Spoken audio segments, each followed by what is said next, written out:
Hello students, कैसे हैं आप सब। आज हम अपना 11वां लेसन ही पढ़ेंगे। इसमें हम पढ़ेंगे भक्ति आंदोलन के बारे में कि भक्ति आंदोलन क्या है, क्या उसकी उत्पत्ति के कारण रहे और भक्ति आंदोलन की विशेषताएं कौन सी हैं और क्या भक्ति आंदोलन के प्रभाव पड़े। तो इसी के बारे में हम आज पढ़ेंगे। भक्ति आंदोलन मध्य युग में भारत के अलग अलग भागों में एक आंदोलन चला। इस आंदोलन का उद्देश्य हिंदू धर्म में सुधार करना और सामाजिक बुराइयों को ख़त्म करना था। इतिहास में इस आंदोलन को भक्ति आंदोलन के नाम से जाना गया है। भक्ति क्या है, इस बारे में गीता और अन्य भारतीय ग्रंथ काफ़ी प्रकाश डालते हैं। भक्ति आंदोलन के संबंध में एक और बात भी उल्लेखनीय है कि यह लहर दो शाखाओं में चली, वैष्णव तथा संत। वैष्णव लहर के मुख्य जो प्रचारक थे वे चैतन्य महाप्रभु, वल्लभ जयदेव आदि थे। इन्होंने या तो राधा कृष्ण के या फिर राम सीता के भजन कीर्तन पर बल दिया था। और इसके विपरीत संत लहर के जो प्रचारक थे अवतारवाद में विश्वास नहीं करते थे। वे एक ही ईश्वर में विश्वास रखते थे जो निराकार है। इस लहर के प्रमुख प्रचारक भक्त कबीर, श्री गुरु नानक देव जी, नामदेव, रविदास आदि थे। भक्ति आंदोलन की उत्पत्ति के कारण। भक्ति आंदोलन की उत्पत्ति के कारण इस प्रकार से हैं। पहला है हिंदू धर्म में दोष।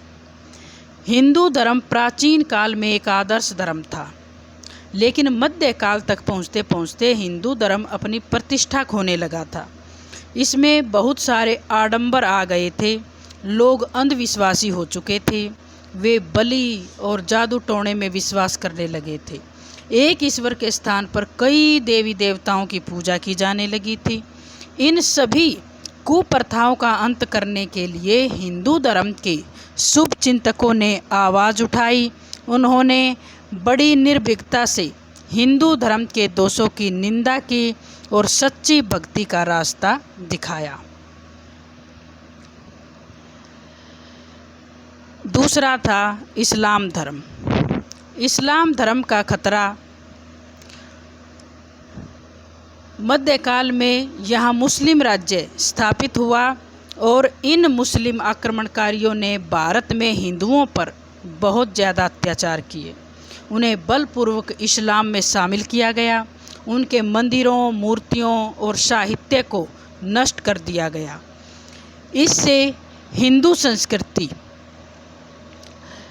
को गहरा धक्का लगा। इससे हिंदू धर्म के अस्तित्व को एक बहुत बड़ा खतरा उत्पन्न हो गया था। इस खतरे को समाप्त करने के लिए धर्म की सुरक्षा के लिए भक्ति आंदोलन शुरू हुआ। तीसरा है महान सुधारकों का जन्म। मध्यकाल में भारत के अलग अलग भागों में कई महान सुधारकों ने जन्म लिया। इसमें शंकराचार्य, रामानुजाचार्य, रामानंद प्रमुख थे।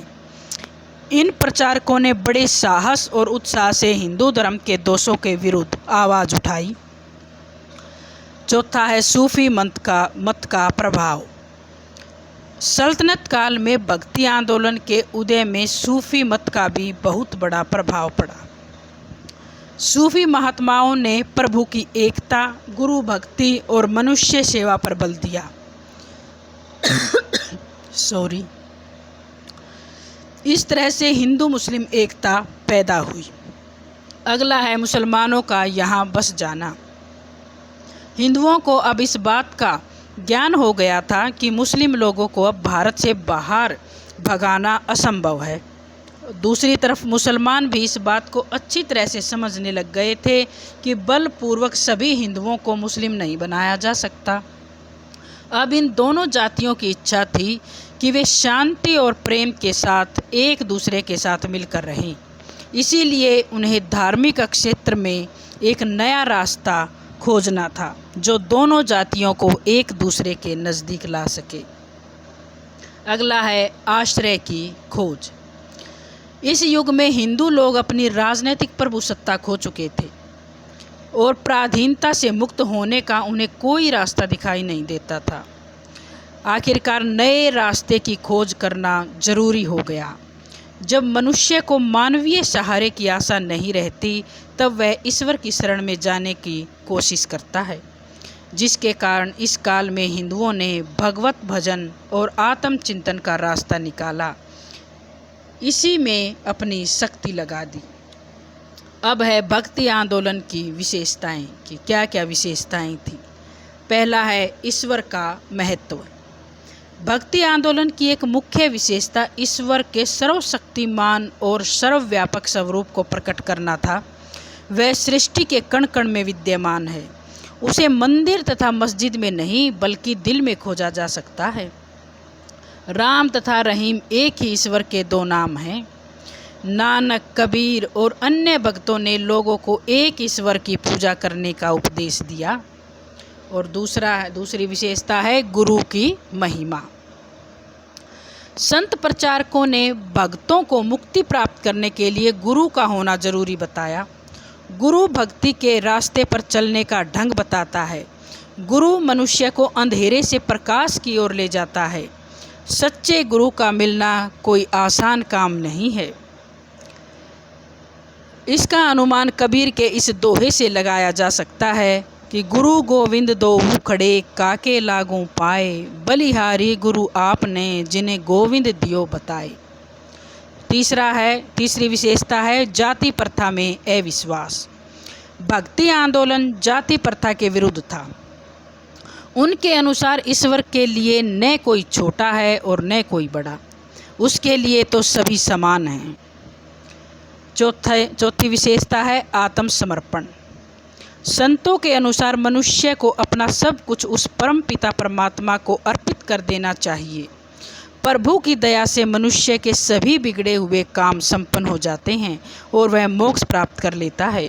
लेकिन आत्मसमर्पण के लिए मनुष्य को काम, क्रोध, लोभ, मोह और अहंकार नामक 5 अवगुणों से दूर रहना चाहिए। अगली विशेषता है हिंदुओं और मुसलमानों के समन्वय के प्रयास। मुसलमानों द्वारा हिंदुओं को बलपूर्वक मुसलमान बनाए जाने के कारण दोनों के जो संबंध थे उनमें भारी परिवर्तन आ गए थे। दोनों एक दूसरे से घृणा करते थे। संतों ने इस स्थिति को बदल डालने के लिए प्रचार किया। शरीर को जो लोहे की जंजीरें बांध सकती हैं, वे इतनी मजबूत नहीं होती जितनी कि विचारों की जंजीरें, जैसे खून में जहर मिला दिया गया हो। अगला है सामान्य जन की भाषा में प्रचार। भक्ति आंदोलन के प्रचारकों ने सामान्य जन की भाषा में अपना प्रचार किया। वे केवल संस्कृत भाषा की पवित्रता में विश्वास नहीं रखते थे। उनके अनुसार परमात्मा की भक्ति किसी भी भाषा में की जा सकती है। उन्होंने अपने उद्देश्यों के लिए हिंदू, पंजाबी, मराठी, बंगाली, गुजराती इन सभी प्रादेशिक भाषाओं का प्रयोग किया। अगला है मूर्ति पूजा में अविश्वास। भक्ति आंदोलन के प्रचारकों ने मूर्ति पूजा के विरुद्ध प्रचार किया। भक्त नामदेव ने कहा, एक पत्थर का देवता और झूठा भगत एक दूसरे को प्रसन्न नहीं कर सकते। गुरु नानक देव जी का कहना था कि मूर्तियों को पूजने से कुछ नहीं मिलता। जब इन मूर्तियों को पानी में फेंक दिया जाए तो ये डूब जाती हैं। जो मूर्तियाँ अपनी रक्षा नहीं कर सकती, वे मनुष्य को भवसागर में कैसे पार उतार सकती है। अगला है निरर्थक रीति रिवाजों में अविश्वास। भक्ति आंदोलन में प्रचारकों ने समाज में झूठे रीति रिवाजों का भी खंडन किया। उनके अनुसार भगवे कपड़े पहन लेना पवित्रता की निशानी नहीं है। दाढ़ी मूछ बढ़ा लेने में भी कोई बड़प्पन नहीं है। शरीर पर विभूति मलकर हाथ में डंडा पकड़ लेना ये भी काफ़ी नहीं है। ईश्वर को काफ़ी कुछ पाने के लिए शुद्ध हृदय चाहिए। और इसके जो प्रमुख प्रचारक हैं वे कौन कौन से हैं? शंकराचार्य, रामानुजाचार्य, नामदेव, जयदेव, चैतन्य महाप्रभु, रामानंद, कबीर, गुरु नानक देव, आदि ये इनके प्रचारक थे। अब है भक्ति आंदोलन का प्रभाव।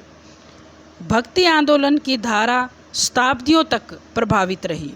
इस लंबी अवधि में इसने भारतीय जनजीवन के लगभग प्रत्येक पहलू को प्रभावित किया। भारत के धार्मिक, सामाजिक, सांस्कृतिक और राजनीतिक जीवन पर भक्ति आंदोलन के प्रभाव की झलक इस प्रकार देखी जा सकती है। पहला है धार्मिक प्रभाव। इसमें है हिंदू धर्म की रक्षा। इस आंदोलन से पहले हिंदू धर्म में अनेक दोष आ गए थे, जिनके कारण यह धर्म जनता में अप्रिय होने लगा था। भारत में मुस्लिम राज्य की स्थापना होने और इस्लाम धर्म के प्रचार के कारण अनेक लोगों ने हिंदू धर्म को छोड़कर इस्लाम धर्म ग्रहण करना शुरू कर दिया था। ऐसे समय में हिंदू धर्म के शुभ चिंतकों ने धर्म सुधार के लिए भक्ति आंदोलन चलाया। उन्होंने इस धर्म में आई बुराइयों का विरोध किया और इस प्रकार भक्ति आंदोलन के प्रसार के कारण हिंदू धर्म में नवजीवन का संचार हुआ। दूसरा है इस्लाम धर्म प्रसार की गति मंदी।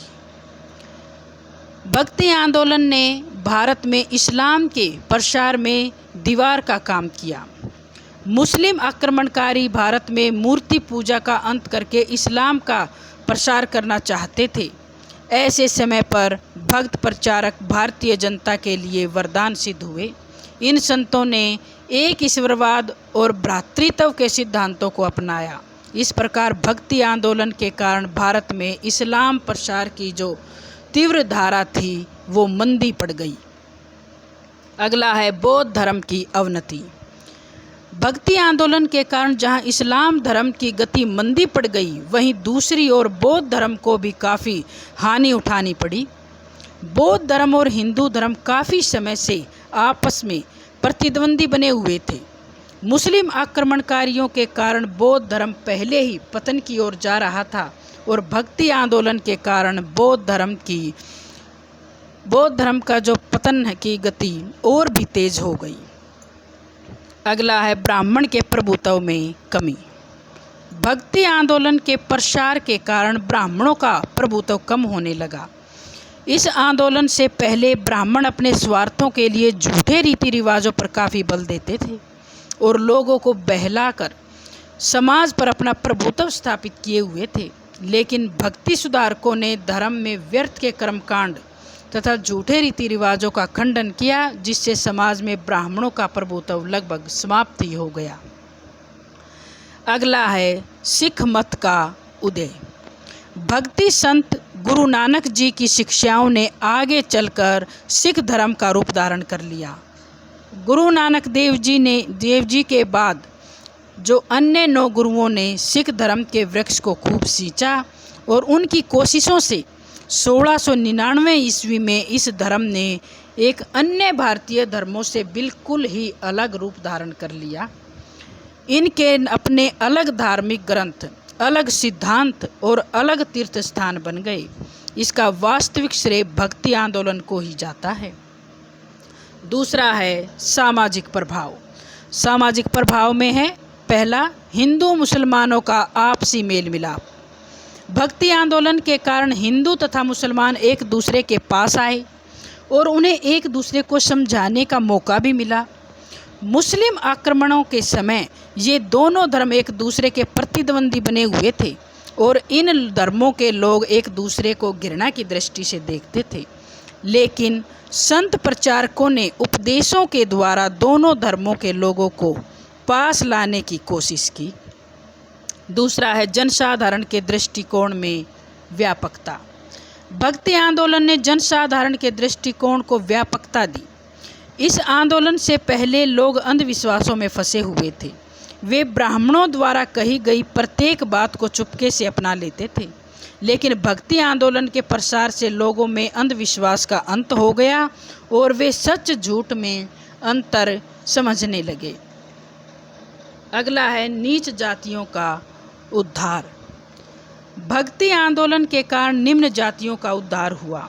समाज में उच्च जातियों के लोग उन्हें घृणा की दृष्टि से देखते थे और उनके साथ किसी भी प्रकार का कोई लेन देन नहीं रखते थे। लेकिन भक्त सुधारकों ने जाति प्रथा का घोर खंडन किया। तीसरा है सांस्कृतिक प्रभाव। सांस्कृतिक प्रभाव में पहला है भाषा का विकास। भक्ति आंदोलन के कारण भाषा का विकास हुआ।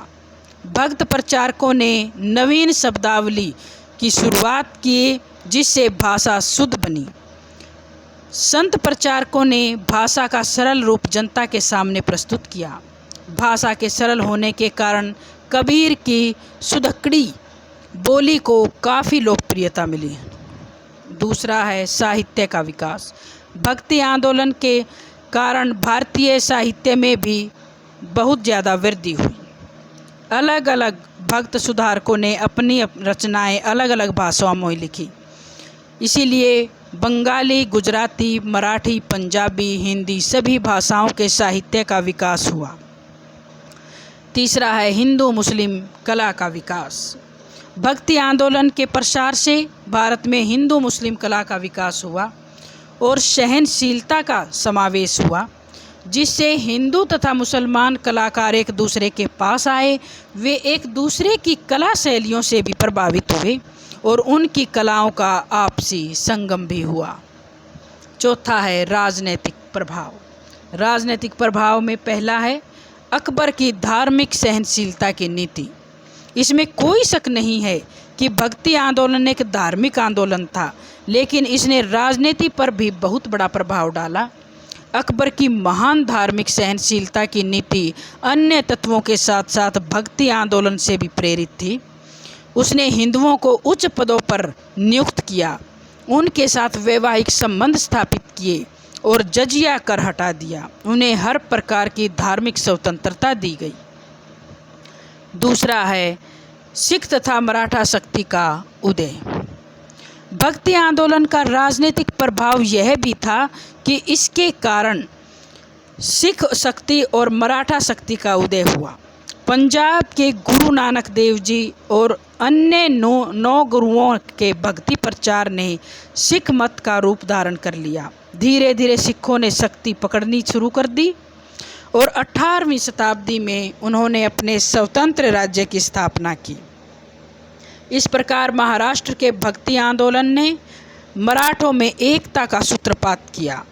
मराठों की इसी एकता के आधार पर ही शिवाजी एक स्वतंत्र हिंदू राज्य स्थापित करने में सफल हो सके। सच तो यह है कि आंदोलन ने पूरे मध्यकालीन भारत के वातावरण में नई जागृति उत्पन्न की। धर्म को नवीन क्षितिज मिले, समाज ने नवीन दिशाएं खोजी, साहित्य नवीन धाराओं में प्रवाहित हुआ और कलाओं और प्रशासनिक नीति में राष्ट्रीयता का समावेश हुआ। समाज नई चमक दमक लेकर उभरा। तो बच्चों, ये था हमारा भक्ति आंदोलन। अब हमारा सिलेबस भी कंप्लीट हो चुका है, तो आप अपनी अच्छे से तैयारी करें।